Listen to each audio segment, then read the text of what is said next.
എല്ലാവർക്കും നമസ്കാരം. വളരെ മികച്ച ഒരു ഓഡിയൻസ് ആയിക്കൊണ്ട് പേരാമ്പ്രയിൽ എത്തിച്ചേർന്ന എല്ലാ ശ്രോതാക്കൾക്കും നന്ദി അറിയിച്ചുകൊണ്ട് ഊണൊക്കെ കഴിച്ച് ഇതേപോലെ ക്ഷീണിതരായിട്ടിരിക്കുന്ന സമയത്ത് അല്പം കാര്യങ്ങൾ നിങ്ങളുമായിട്ട് പങ്കുവെക്കാമെന്നാണ് വിചാരിക്കുന്നത്. അപ്പം നമുക്ക് നേരെ വിഷയത്തിലേക്ക് കടക്കാം. നമ്മളുടെ പ്രശ്നം ഇതാണ്: മീശമാധവൻ ആള് ശരിയല്ല. മീശമാധവൻ സിനിമയിലെ ഒരു ഭാഗമാണ് അതിൽ നിങ്ങളെ ശ്രദ്ധയിലേക്ക് കൊണ്ടുവരാൻ വേണ്ടിയിട്ട് ഞാൻ ആവശ്യപ്പെടുന്നത്. നിങ്ങൾക്ക് ഓർമ്മയുണ്ടാവും, ആ സിനിമ കണ്ടിട്ടുള്ള ആൾക്കാരല്ലേ ഇവിടെ ഇരിക്കുന്നത്? അല്ലേ? കാണാത്ത ആരെങ്കിലും ഉണ്ടോ? ഇല്ല, കുറച്ച് ആൾക്കാരുണ്ട് അല്ലേ? അതിലൊരു പ്രയോഗമുണ്ട്: ചേക്കിലൊരു കളവ് നടന്നാൽ അത് മാധവനായിരിക്കും എന്ന ഒരു സ്റ്റേറ്റ്മെന്റ് നിങ്ങൾ ഓർക്കുന്നുണ്ടാവും. ആ സ്റ്റേറ്റ്മെന്റ് വെക്കുമ്പോൾ പലപ്പോഴും നമ്മൾ വിചാരിക്കുന്നതിനേക്കാൾ വലിയ ദൂരവ്യാപകമായിട്ടുള്ള പ്രത്യാഘാതങ്ങളാണ് ഉണ്ടാകുന്നത് എന്നതാണ് നമ്മളുടെ പ്രശ്നം. അപ്പം അതുകൊണ്ട് ആ ഒരു വിഷയത്തെയാണ് നമ്മളൊന്ന് പരിശോധിക്കുന്നത്. അങ്ങനെ പറയുന്നത് ശരിയാണോ? ചേക്കിൽ ഏത് കളവ് നടന്നാലും അത് മീശമാധവൻ തന്നെയാണെന്ന് പറയുന്നത് അതെപ്പോഴും ശരിയാവുമോ? അങ്ങനെ പറഞ്ഞാൽ അത് എങ്ങനെ ഇരിക്കും? ഇതാണ് നമ്മളുടെ പ്രശ്നം. അപ്പം അതിൻ്റെ പിന്നിലുള്ള ചില കാര്യങ്ങളാണ് നമുക്കിന്ന് പരിശോധിക്കാനുള്ളത്. അപ്പോൾ സ്വതന്ത്ര ചിന്തകരെന്നുള്ള രീതിയിൽ ഏത് വിഷയത്തിൻ്റെയും പിന്നിലൊരു ശാസ്ത്രത്തിൻ്റെ എന്തെങ്കിലും ഒരു കണിക അവിടെ ഉണ്ടോ എന്ന് അന്വേഷിക്കൽ നമ്മളുടെ ഒരു രീതി ആയതുകൊണ്ട് ഇതിലും അങ്ങനെയുള്ള എന്തെങ്കിലും ഉണ്ടോ എന്ന് തന്നെയാണ് നമ്മളുടെ അന്വേഷണം. അപ്പോൾ അന്വേഷിച്ച് വലിയ കഷ്ടപ്പെടേണ്ടി വരുന്നില്ല. നമുക്കറിയാം, ഈ മെന്റൽ ഹ്യൂറിസ്റ്റിക്സ് എന്ന് പറയുന്ന ഒരു സംഗതി, അല്ലെങ്കിൽ വെറുതെ പറഞ്ഞാൽ ഹ്യൂറിസ്റ്റിക്സ് എന്ന് പറയാവുന്ന ഒരു വിഷയം, അതാണ് നമ്മളുടെ വിഷയം. നമ്മുടെ മുന്നിൽ ഒരു പ്രോബ്ലം വരുന്നു, ചേക്കിൽ ഒരു കളവ് നടക്കുന്നു. അപ്പൊ നമ്മളുടെ ആവശ്യം എന്താണ്? കളവ് നടത്തിയത് ആരാണ് എന്ന് കണ്ടെത്തുക, പിന്നെ ബാക്കി അവനെ കെട്ടിയിട്ട് തല്ലിച്ചതയ്ക്കുക. ഇതാണ് നമ്മുടെ ആവശ്യം. നമ്മൾ മധുവിനെയൊക്കെ നമ്മുടെ നാട്ടുകാരെല്ലാവരും കൂടി കൈകാര്യം ചെയ്ത് നിങ്ങൾ ഓർക്കുന്നുണ്ടാവും. ചെയ്യാൻ പാടില്ലാത്ത കാര്യമാണ്, പക്ഷെ ഇതാണ് നമ്മളുടെ ആവശ്യം. എത്രയും പെട്ടെന്ന് ആളെ കണ്ടെത്തിയിരിക്കണം എന്നുള്ളത് നമ്മുടെ ഒരു ആവശ്യമാണ്.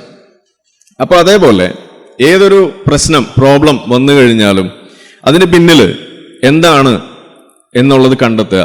ആ ഒരു തീരുമാനമാകാത്ത ഒരവസ്ഥ, ഒരു സെർട്ടൈനിറ്റി അവിടെ വരുന്നില്ല. എന്താണ് എന്നുള്ളത് നമുക്കിങ്ങനെ ഒരു ആകാംക്ഷ അവിടെ നിലനിൽക്കുമ്പോൾ നമുക്ക് വലിയ ബുദ്ധിമുട്ടായിരിക്കും. അതെന്താണെന്ന് അറിഞ്ഞാൽ പിന്നെ സമാധാനം ആവുമല്ലോ എന്ന് പറയുന്നത്. ഇപ്പൊ നിങ്ങളൊക്കെ രോഗികളായിട്ടുള്ള ആളുകളൊക്കെ ഇവിടെ ഉണ്ടെങ്കിൽ പലപ്പോഴും നിങ്ങൾ ചെയ്തിട്ടുള്ള കാര്യമായിരിക്കും, ചുമ്മാ പോയി ബ്ലഡ് ടെസ്റ്റ് ചെയ്യും, ഇല്ലേ? എന്തിനു വേണ്ടിയിട്ടാ? ഒന്നുമില്ലെങ്കിൽ വെറുതെ ഇരിക്കാലോ, സമാധാനമായിട്ട് ഇരിക്കാലോ എന്ന് പറയുന്ന ഒരു കാഴ്ചപ്പാട്. അത് നമ്മുടെ മനസ്സിന്റെ ഒരു സ്വഭാവമാണ്. ഒരു അൺസർട്ടൈനിറ്റി ഒഴിവാക്കുക എന്നുള്ളതാണ്. ചുമ്മാ വന്ന് സ്കാൻ ചെയ്യുന്ന ആളുകളുണ്ട്, ചുമ്മാ വന്ന് എക്സ്റേ എടുക്കുന്നവരുണ്ട്, ബ്ലഡ് ടെസ്റ്റ് ചെയ്യുന്നവരുണ്ട്. എല്ലാത്തിൻ്റെയും ഒരു ഉദ്ദേശം അതാണ്. എന്താണെന്ന് അറിഞ്ഞാൽ കൊള്ളാം. ഇതിന് നേരെ വിപരീതം ഒരു കൂട്ടം ആളുകളുണ്ട്. എന്തോ പ്രശ്നമുണ്ട്, നിങ്ങളൊന്ന് ബ്ലഡ് ടെസ്റ്റ് ചെയ്യണമെന്ന് പറഞ്ഞു കഴിയുമ്പോൾ അത് വേണ്ട ഡോക്ടറെ, എന്തെങ്കിലും ഉണ്ടെങ്കിൽ പിന്നെ നമ്മൾ ടെൻഷൻ അടിക്കണ്ടേ എന്ന് വിചാരിച്ചിട്ട് ടെസ്റ്റ് ചെയ്യാതെ നടക്കുന്ന ആൾക്കാരുണ്ട്. അത് വേറൊരു പ്രശ്നമാണ്. മീശമാധവന്റെ ഒരു മൂതാപ്പയായിട്ട് വരും.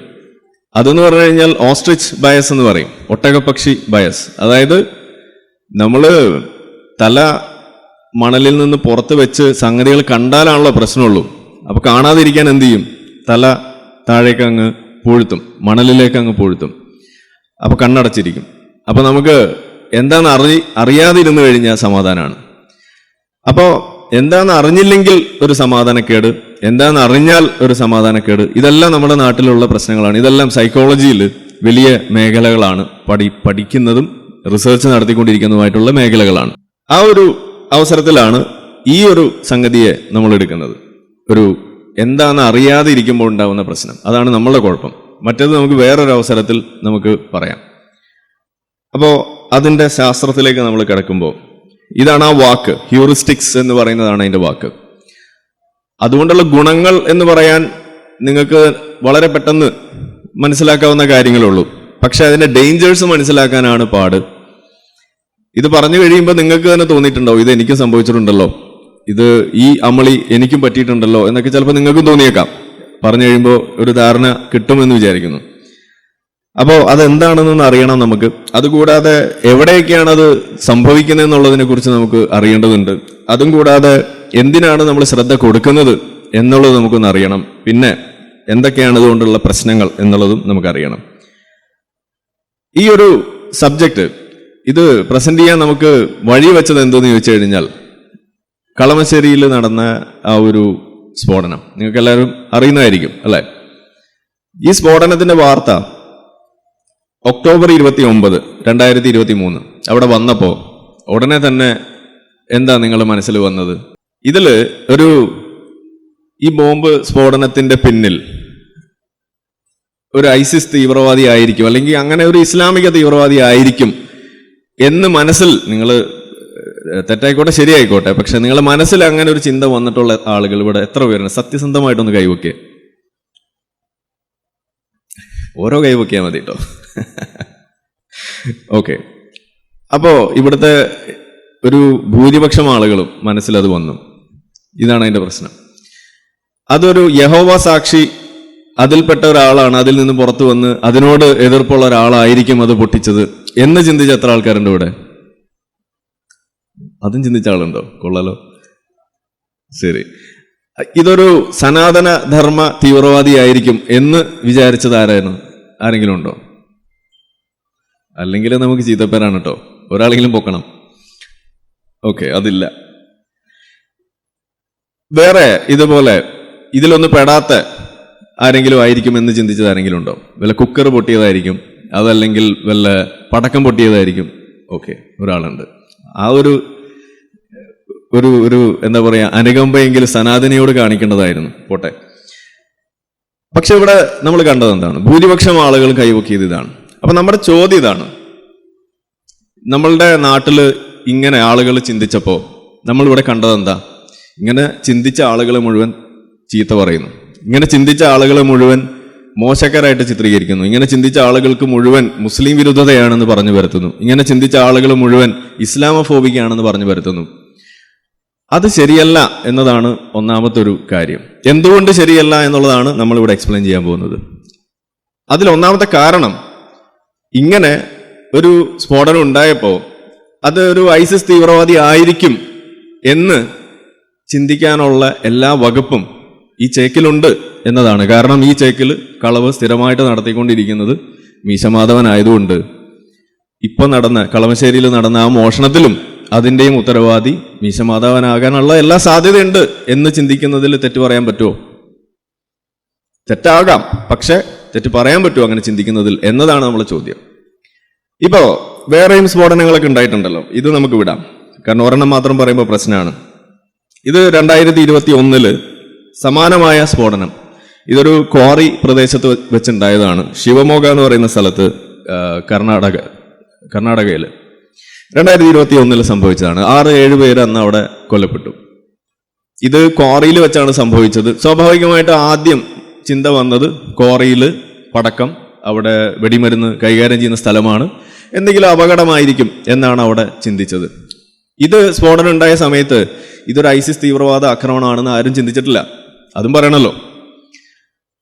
ഇത് യഹോവ സാക്ഷിയാണെന്ന് ആരും ചിന്തിച്ചിട്ടില്ല. കോറയിൽ വെച്ച് ഇങ്ങനെ ഒരു സ്ഫോടനം ഉണ്ടായപ്പോൾ അന്ന് എല്ലാവരും എന്തായിരിക്കും ചിന്തിച്ചിട്ടുണ്ടാവുക? അതൊരു വെടിമരുന്ന് കൈകാര്യം ചെയ്തപ്പോൾ അവിടെ ഉണ്ടായിട്ടുള്ള ഒരു അപകടമായിരിക്കാനാണ് സാധ്യത എന്ന് എത്ര പേര് ചിന്തിക്കും? ഒന്ന് കൈവയ്ക്കുക. ഓക്കെ, നിങ്ങൾക്ക് എല്ലാവർക്കും വെടിമരുന്നോ ഫോബിയാണെന്ന് ഞാൻ പറയുമോ? പറയാൻ പറ്റുമോ? ഇല്ല. കോറി ഫോബിയ ആണെന്ന് നമുക്ക് പറയാൻ പറ്റുമോ? അപ്പൊ ഇവിടുത്തെ ചോദ്യം ഇതാണ്, നമ്മളുടെ സാഹചര്യങ്ങൾ, നമ്മുടെ മുന്നിൽ സംഭവിക്കുന്ന സംഭവ വികാസങ്ങൾ, അതിൽ ഉൾക്കൊണ്ടിട്ടുള്ള അല്ലെങ്കിൽ അതിൽ ഉൾച്ചേരുന്ന എലമെന്റ്സ്, പിന്നെ സമൂഹത്തിൽ നടക്കുന്ന സമാനമായ സംഭവ വികാസങ്ങൾ, ഇതെല്ലാം കോർത്തിണക്കിയിട്ടല്ലേ നിങ്ങൾ വെടിമരുന്ന് അപകടമായിരിക്കുമെന്ന് നിങ്ങൾ ചിന്തിച്ചിട്ടുണ്ടാവുക അല്ലേ? പക്ഷെ ഇതിന്റെ ഉത്തരവാദി ആരായിരുന്നു അറിയോ? ഇതിന്റെ പിന്നിലുള്ള ഉത്തരവാദികൾ ഐസിസ് ആയിരുന്നു എത്ര പേർക്ക് അറിയാം? ഒന്ന് കൈവൊക്കെ. ഇന്ന് കുറെ കൈവക്കും, ഒന്ന് പൊക്കിക്കോ. ആർക്കും അറിയില്ല. ഇതിന്റെ പിന്നിൽ ഐസിസ് ആയിരുന്നു. ഇതിന്റെ പിന്നിൽ പ്രവർത്തിച്ചത് കർണാടകയിലുള്ള ശിവമോഗ കേന്ദ്രീകരിച്ചിട്ടുള്ള ഐസിസ് ഒരു ഗ്രൂപ്പ്. അവരവിടെ വലിയ തോതിൽ അവിടെ വളർന്നിരിക്കുകയാണ്. അതിൽപ്പെട്ട ആളായിരുന്നു ഇവിടെ പ്രശ്നമുണ്ടാക്കിയത്. അതിനുശേഷം മറ്റൊരു സ്ഫോടനം ഉണ്ടായി. ഇത് പിന്നെ ചിത്രമായിട്ടിരിക്കണോണ്ട് പിന്നെ ഒന്നും പറയാനില്ല. ഇതൊരു ഐസിസ് തീവ്രവാദിയാണ് എന്ന് ചിന്തിക്കാത്ത എത്ര പേരുണ്ട് ഇവിടെ? ഒന്ന് കൈവയ്ക്കുക. ആരും പൊക്കുന്നില്ല. ഇതൊരു സനാതനിയാണ് എന്ന് ചിന്തിച്ച എത്ര പേരുണ്ട്? സനാതനി തീവ്രവാദി എത്ര പേരുണ്ട്? ആരുമില്ല. യഹോവ സാക്ഷിയാണ് എന്ന് ചിന്തിച്ച എത്ര പേരുണ്ട്?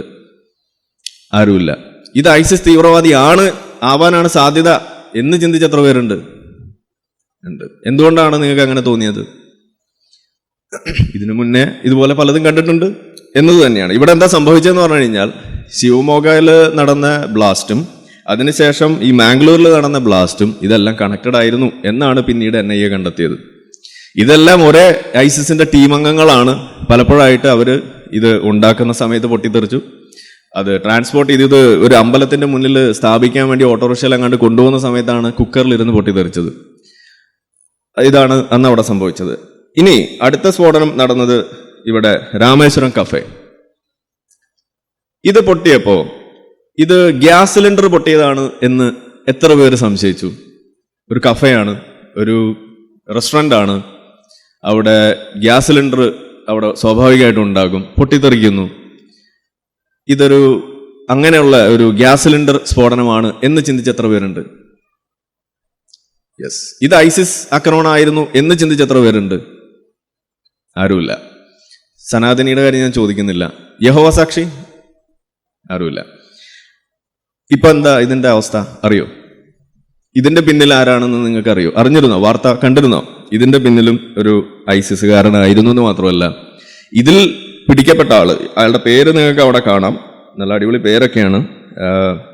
മുസാവിർ ഹുസൈൻ ഷാസിബ്, പിന്നെ അബ്ദുൽ മത്തീൻ അഹമ്മദ് താഹ. അടിപൊളിയാണ്. ഇവരൊക്കെ കൂടിയാണ് ചെയ്തത്. ഇവര് ഐസിസിന്, നമ്മൾ നേരത്തെ പറഞ്ഞ ബെല്ലാരി, അതുപോലെ ശിവമോഗ, ഇതുപോലെയൊക്കെയുള്ള ഐസിസ് ഗ്രൂപ്പുകളുടെ പടയാളികളായിട്ട് ഇന്ത്യയിൽ ഇസ്ലാമിക രാഷ്ട്രം സ്ഥാപിക്കുന്നതിന് വേണ്ടിയിട്ട് അവിടെ നടക്കുന്ന ആളുകളാണ്. ഇപ്പോൾ ഇത് സംഭവിക്കുമ്പോൾ സാന്ദർഭികമായിട്ട് ഒരു കാര്യം പറയാനുണ്ട്. അടുത്തതും കൂടി പറഞ്ഞിട്ട് പറയാം. കാരണം വീണ്ടും നിങ്ങളെ മീശമാധവനെ ടെസ്റ്റ് ചെയ്യാൻ വേണ്ടിയിട്ട് മോസ്കോയില് കൺസേർട്ട്, അവിടെ ആ ഒരു ഓഡിറ്റോറിയത്തിൽ പൊട്ടിത്തെറിച്ചു. ഇത് ഉക്രൈനിയൻ തീവ്രവാദികളാണ് എന്ന് ചിന്തിച്ച എത്ര പേരുണ്ട് ഇവിടെ? ഓക്കെ, നിങ്ങളെ ഉക്രൈനിയോ ഫോബിയ എന്ന് ആരെങ്കിലും വിളിച്ചോ? ഇല്ലല്ലോ. ഐസിസ് ആണ് എന്ന് ചിന്തിച്ച എത്ര പേരുണ്ട്? ഇനി ചോദിക്കൂല. ഇത് ലാസ്റ്റ് കൈവക്കലാണ് കേട്ടോ. ഇനിയില്ല. ഓക്കെ, വളരെ കുറവ്. പക്ഷെ എന്താണ് ഇപ്പൊ ഇതിന്റെ പിന്നിൽ? ഐസിസ് ആണ്. അവരേറ്റെടുത്തപ്പോൾ ആൾക്കാർക്ക് സംശയം, അല്ല ഇത് അമേരിക്ക പറയുന്നതാണ്, ഇത് അങ്ങനെയല്ല, ഇത് ഉക്രൈനിയൻസ് തന്നെയാണ് എന്ന് റഷ്യ പറയുന്നു. അതുപോലെ മറ്റു പല വാദങ്ങൾ അവിടെ വെക്കുന്നു. അപ്പോൾ അവരെ സഹായിക്കാൻ വേണ്ടിയിട്ട് ഐസിസ് വളരെ സിമ്പിളായിട്ടൊരു കാര്യം ചെയ്തു.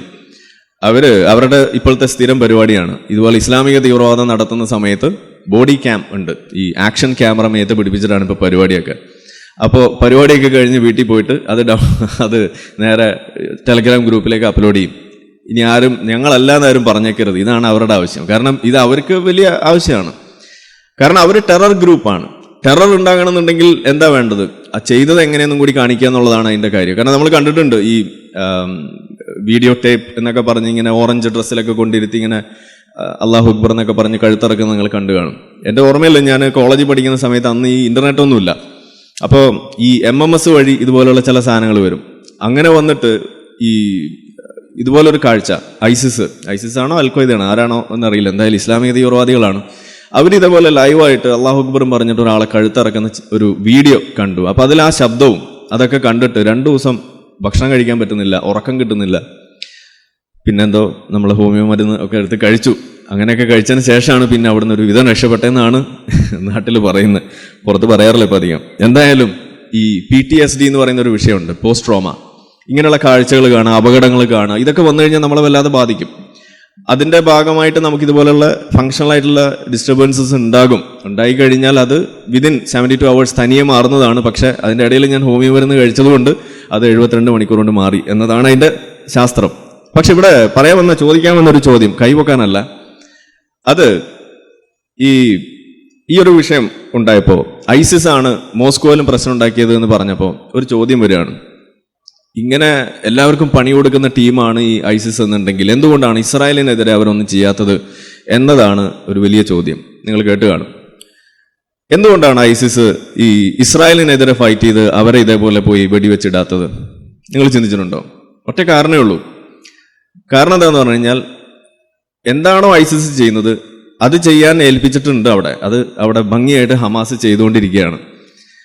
ഐസിസ് തന്നെയാണ് ഹമാസിന്റെ പോരാളികൾ. അവരുടെ എല്ലാ കാര്യങ്ങളും ഇന്ന് തീരുമാനം അവർ നടപ്പാക്കുന്നതിന് വേണ്ടിയിട്ടുള്ള അവരുടെ ബാക്കപ്പ് അത് ഐസിസിന്റെ തന്നെയാണ് എക്സാക്ട്ലി കോപ്പി ചെയ്ത് വെച്ചിരിക്കുന്നത്. അവരുമായിട്ടാണ് അസോസിയേറ്റ് ചെയ്തിരിക്കുന്നത്. ഈ അസോസിയേഷന്റെ പേരിൽ തന്നെയാണ് PLOയുമായിട്ട് തെറ്റുന്നതും അങ്ങനെയൊക്കെയുള്ള മാറി നിൽക്കുന്ന അവസ്ഥ ഉണ്ടായത്. ഒന്നത്. രണ്ട്, ഐസിസിന്റെ ലക്ഷ്യമെന്ന് പറയുന്നത് ശത്രുക്കൾക്ക് പണി കൊടുക്കുക എന്നുള്ളതല്ല, ഇസ്ലാമിക രാജ്യം സ്ഥാപിക്കുക എന്നുള്ളതാണ്. അപ്പോൾ അതിനു വേണ്ടിയിട്ടുള്ള പണിയാണ് അവരവിടെ ചെയ്തുകൊണ്ടിരിക്കുന്നത്. അത് റഷ്യയും ഇസ്ലാമിക രാഷ്ട്രമാക്കാനുള്ള ചിന്തകൾ അവർക്കുണ്ട് എന്ന് തന്നെയാണ് അതിൽ നമ്മൾ മനസ്സിലാക്കേണ്ടത്. അത് എല്ലാ സ്ഥലത്തും അവർ ചെയ്തുകൊണ്ടിരിക്കും. ഇവിടെ ഇന്ത്യയിൽ ഇപ്പോൾ ചെയ്തുകൊണ്ടിരിക്കുന്നതും അത് തന്നെയാണ്. ഓരോ സ്ഥലത്തും നമുക്ക് കാണാൻ കഴിയുന്നത് അത്തരം കാര്യങ്ങളാണ്. അപ്പോൾ ഈ ഒരു വിഷയത്തിൽ നിന്ന് മാറിയിട്ട് വരുമ്പോഴാണ് സ്വാഭാവികമായിട്ടും ഇതുപോലുള്ള കാര്യങ്ങൾ നിരന്തരം നടക്കുന്നത് ശ്രദ്ധയപ്പെടുമ്പോൾ, അവിടെ കളമശ്ശേരിയിൽ ഇങ്ങനെ ഒരു പ്രശ്നം ഉണ്ടാകുമ്പോൾ അത് ഇതുപോലെ ഒരു ഐസിസ് ആക്രമണമായിരിക്കാമല്ലോ എന്ന ചിന്ത നമ്മൾ മുന്നിലേക്ക് വരുന്നത്. അവിടെയാണ് ആ ചിന്ത വരുന്നതിനെ നമുക്ക് തെറ്റു പറയാൻ കഴിയില്ല എന്ന് നമ്മൾ പറയുന്നത്. ആ ചിന്ത എന്തുകൊണ്ട് വന്നു എന്നുള്ളത് മനസ്സിലാക്കി കഴിയുമ്പോൾ ഭാവിയിൽ അങ്ങനെയുള്ള ചിന്തകൾ വരുന്നത് കുഴപ്പമില്ല, പക്ഷെ വന്നിട്ട് പ്രതികരിക്കുമ്പോൾ നമ്മൾ സൂക്ഷിക്കണം. ഏതുപോലെ സൂക്ഷിക്കണം എന്ന് ചോദിച്ചു കഴിഞ്ഞാൽ, ചില കാര്യങ്ങൾ ഇതിവിടെ കണ്ടിട്ടുണ്ട്. ഞാൻ വ്യക്തികളെ ഒന്നും പരാമർശിക്കുന്നില്ല കേട്ടോ. ഇത് ചില ഈ വിഷയത്തെ എടുത്തു വെച്ച് നടത്തിയിട്ടുള്ള ചില പ്രഭാഷണങ്ങളിൽ ഉള്ള സ്ലൈഡിന്റെ ചിത്രമാണ്. അതിൽ നിങ്ങൾക്ക് കാണാം, നമ്മുടെ നാട്ടിൽ ഇസ്ലാമോഫോബിയ ഉണ്ട് എന്ന് പറഞ്ഞ് ധരിപ്പിക്കാൻ വേണ്ടിയിട്ട് ഉപയോഗിച്ചിരിക്കുന്ന ഒരു വാർത്തയാണ് ഈ കാണുന്നത്. അപ്പോൾ കളമശ്ശേരിയിൽ സ്ഫോടനം ഉണ്ടായ സമയത്ത് അതിൻ്റെ ലൈവ് വീഡിയോ അവിടെ വരുന്ന സമയത്ത് അതിൻ്റെ സൈഡിൽ കാണുന്ന കമൻസ് ഇവിടെ നിങ്ങൾക്ക് കാണാം. ഇതിൽ ഇവിടെ വായിക്കാൻ പറ്റുന്നുണ്ടെന്ന് വിചാരിക്കുന്നു. 1, സുഡു പണി തുടങ്ങി, ഒന്നാമത്തെ കമൻ്റാണ്. 2, ഹമാസ് ആയിരിക്കും, രണ്ടാമത്തെ comment. 3, Hamas supporters did this എന്ന് അടുത്ത comment. Eliminate Islam from Kerala എന്ന് പറഞ്ഞ അടുത്ത കമൻറ്റ്. നമ്മളുടെ ടോപ്പിക്കായിട്ട് നേരിട്ട് ബന്ധമില്ല, എന്നാലും ഞാനൊരു ചെറിയ കാര്യം പറയാണ്. ഇതിൽ എവിടെയും മുസ്ലിങ്ങളെ പരാമർശിച്ചിട്ടില്ല എന്നതാണ് ഇതിൻ്റെ ഒന്നാമത്തെ കാര്യം. കാരണം സുഡു എന്ന് പറയുന്നത് ഒരു ആവറേജ് മലയാളികൾക്ക്, പ്രത്യേകിച്ച് ആവറേജ് മുസ്ലിമിന് അറിയാം ആരാണ് സുഡു എന്നുള്ളത്. അത് ഇസ്ലാമിക തീവ്രവാദിയെ പറയാൻ വേണ്ടിയിട്ട് വിളിക്കുന്നതാണ് ഈ സുഡു എന്ന പ്രയോഗം തന്നെ. ഒന്നത്. 2, ഹമാസ് ആയിരിക്കും എന്ന് പറയുമ്പോൾ ആരാണ് ഹമാസ്? അത് ഇസ്ലാമിക തീവ്രവാദ സംഘടനകളെയാണ്.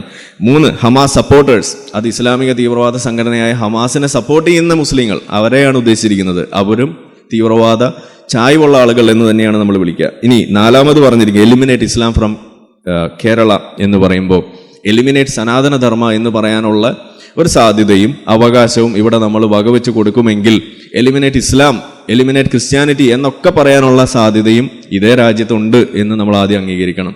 അത് അംഗീകരിക്കാൻ കഴിയില്ല എന്നുണ്ടെങ്കിൽ എലിമിനേറ്റ് സനാതന ധർമ്മ എന്ന് പറഞ്ഞ് ഇറങ്ങി തിരിക്കാതിരിക്കണം. ഇതാണ് നമുക്ക് പറയാനുള്ളത്. അപ്പോൾ ഇവിടെ നമ്മൾ പറയുന്നത് ഈ തീവ്രവാദ സംഘങ്ങളെ ചൂണ്ടിക്കാണിക്കുന്നു, തീവ്രവാദികളെ ചൂണ്ടിക്കാണിക്കുന്നു.